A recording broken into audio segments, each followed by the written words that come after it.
Recentemente, Coringa Delírio A2 levou uma enxurrada de críticas negativas, o que surpreendeu muita gente, visto que o primeiro filme, pelo menos em comparação ao segundo, é muito bem avaliado. Além de ter também conseguido uma bilheteria de 1 bilhão e muitos prêmios aí ao redor do mundo, incluindo Oscar. Então ninguém esperava que a sequência de um filme que foi tão bem fosse tão decepcionante para a grande maioria. Dito isso, chegamos na semana de lançamento do terceiro filme do Venom, e eu estou vendo muitas pessoas surpresas que aparentemente esse filme não é tão bom quanto elas esperavam. Só que aí eu te faço uma pergunta: você assistiu o primeiro filme do Venom? Você assistiu o segundo filme do Venom? Então você sabia exatamente o que estava te esperando nesse terceiro filme do Venom. Muita galhofada, ação e humor duvidosos e um roteiro bem meia boca. Eu fui para o cinema esperando isso e foi exatamente isso que eu recebi. E aí pessoal, eu sou o Ed e hoje eu vou falar de Venom, a última rodada. Pelo menos pra mim, é o melhor filme dessa trilogia, que sinceramente não significa muita coisa, já que os dois primeiros filmes também não são tão bons assim. O terceiro filme do Venom comete a maioria dos erros do primeiro filme do Venom lançado em 2018 e o segundo filme do Venom lançado em 2021. Mas esse aqui consegue ser um pouco mais coeso na sua proposta. Ele tem uma construção um pouco melhor, apesar de, assim como os dois primeiros, ele ainda é bem caótico. Depois de dois filmes duvidosos, no qual, confesso, me diverti bastante assistindo, e uma rápida aparição na pós-crédito do filme Homem-Aranha de Volta ao Lar, Tom Hardy volta mais uma vez no papel do Ed Brock, só que dessa vez, pelo menos pra mim, ele tá bem mais solto e entregue ao papel. Então agora vamos de fato falar sobre o filme, e vai ter spoiler, então se você não quer spoiler, sugiro que você assista o filme e volte pra aqui depois, ok? Vamos lá. Esse filme aqui, ele não enrola, ele vai direto ao ponto. Já começando com Knu, literalmente falando sozinho. Ele está rodeado de diversos alienígenas. Tô preso aqui, mas eu quero ser solto. E para eu ser solto, eu preciso do Codex, uma espécie de chave. E eu preciso que vocês encontrem elas, tá? E quem encontrar vai ganhar uma recompensa. E a recompensa é não morrer. Então aqui a gente é introduzido à ideia principal do filme. Corta a cena e vamos lá pro universo do MCU, onde o Ed Brock tá tomando uma zinha e conversando com o garçom. E aí, abre uma fenda atrás do Ed Brock e suga ele de volta pro universo dele. E o Venom simplesmente trouxe uma frase que eu me senti ali 100% representado. Ele falou o seguinte: eu tô cansado dessa merda de multiverso. E cara, eu me senti 100% representado, porque eu também não aguento mais tantos filmes abordando o multiverso. Sério, pra mim já deu, já saturou. Pelo visto, pro Venom também. Mas é isso, dando continuidade, o Ed se encontra assistindo a televisão e ele vê um anúncio que ele está sendo perseguido pelos crimes que ele cometeu nos filmes anteriores. Ele logo percebe que ele precisa fugir para ele não ser preso. Minutos depois, ele também descobre que tem um alienígena caçando o Venom. Isso por causa da introdução do filme. Lembra quando o Knu mandou os alienígenas procurar Codex? Então, um desses aliens chegou na Terra e descobriu que esse Codex estava com o Venom. Então a premissa do filme é essa: o Ed tá fugindo dos federais e o Venom tá fugindo dos outros aliens. Eu gostei porque ele foi direto ao ponto e até então não teve nenhuma extensão de linguiça. Com essa premissa contada, o que vem a seguir é basicamente uma espécie de road trip. Inclusive tem uma sequência que eu acho muito boa. O Venom tá querendo chegar o quanto antes lá em Nova York, então eles resolvem ir de avião. Só que eles não vão da forma normal, eles não vão dentro do avião. Eles vão do lado de fora do avião, literalmente montado no avião. Aí tem uma cena bem engraçada do Ed falando que ele não sabe como Tom Cruise consegue fazer isso. Claramente uma referência, porque o Tom costuma não usar dublês em suas cenas de ação, então tem essa piadinha que eu achei bem legal. E aí o alien ataca ele e eles caem no meio do nada. E nisso, quando eles caem no meio do nada, eles mais uma vez querem adiantar essa viagem deles até pra onde eles querem ir. E aí, a minha cena favorita do filme, que é quando eles encontram um cavalo e o Venom resolve fazer ele de hospedeiro pra acelerar esse processo. E aí eles montam no cavalo, aí o cavalo vira um cavalo Venom, sei lá.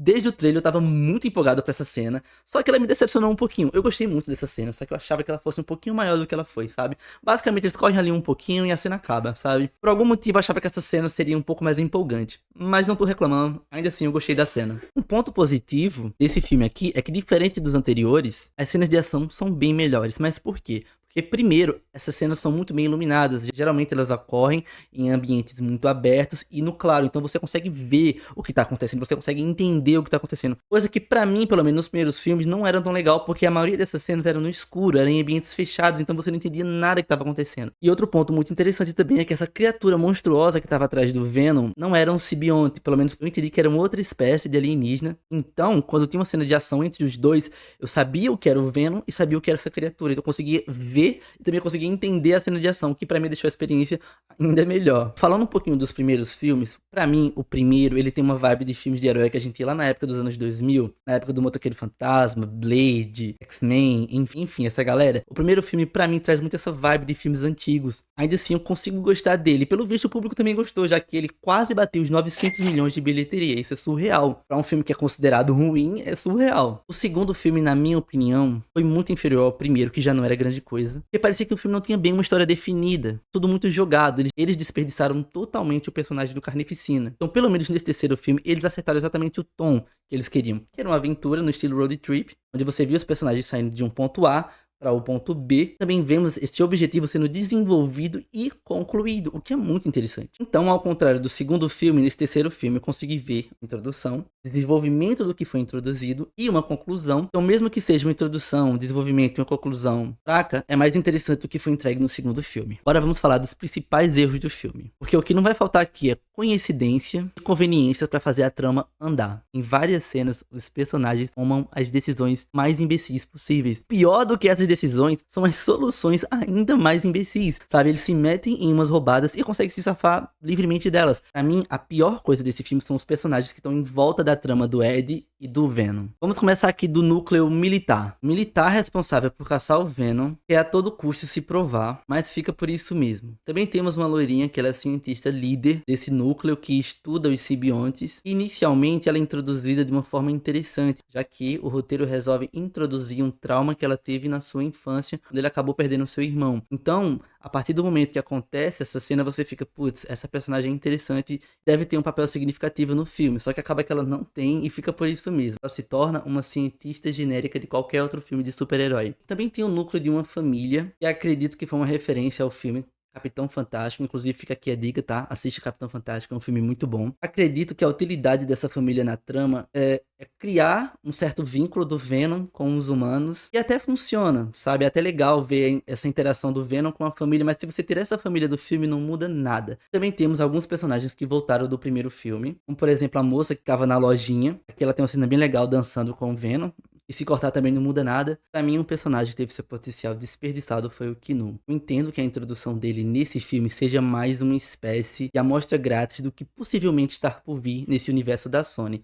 Mas pra mim acaba não funcionando tão bem porque ele aparece tantas vezes e de certa forma acaba até mesmo perdendo o peso desse grande vilão que está por vir. Primeira cena, ele já tá conversando, tipo, olha, eu tô aqui preso, mas eu preciso de uma chave e quem encontrar essa chave vai ganhar uma recompensa. A recompensa é não morrer. Sendo que ninguém perguntou nada pra ele, ninguém perguntou nada. Ele tá literalmente falando sozinho. Eu entendo também que essa é uma forma que o roteiro encontrou de introduzir a ameaça do filme. Eu entendo isso, mas pra mim foi engraçado a forma como eles fizeram isso, entendeu? Agora, vamos falar das duas cenas pós-crédito que tem no filme. A primeira, o Kinu volta mais uma vez pra falar que, olha, tô chegando em breve, hein? Tô chegando em breve. Fiquem de olho. E na segunda cena, pós-crédito, a gente vê aquele carinha lá do restaurante que tava no primeiro filme, sem entender nada que tava acontecendo. Lá no fundo a gente vê uma baratinha preta que provavelmente tem um simbionte nela, mas não fica muito claro. Mas acredito que eles não iriam mostrar ela à toa, então deve realmente ter um simbionte nessa baratinha. Ok, pessoal, vamos lá pro veredito. Como falei pra vocês no início do vídeo, eu assisti os dois primeiros filmes do Venom, então eu sabia exatamente o que tava me esperando aqui. Não vou falar, nossa, eu fiquei decepcionado porque o filme do Venom não era o que eu esperava.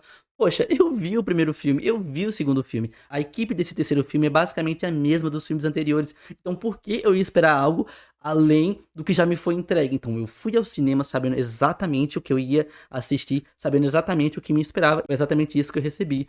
Um filme genérico de herói, com um roteiro duvidoso, porém divertido. Então pra mim foi um filme divertido. Então pessoal, é isso. Confesso que me agradar é muito fácil e esse filme conseguiu. Então se vocês gostaram do vídeo, eu quero deixar aqui a meta de 30 likes. Considere se inscrever no canal se quiser. E comente aí se você gostou do filme, se você pretende assistir, se você já assistiu. Comente aí pra gente trocar um debate bem legal. E vejo vocês em breve, hein? Tchau, tchau.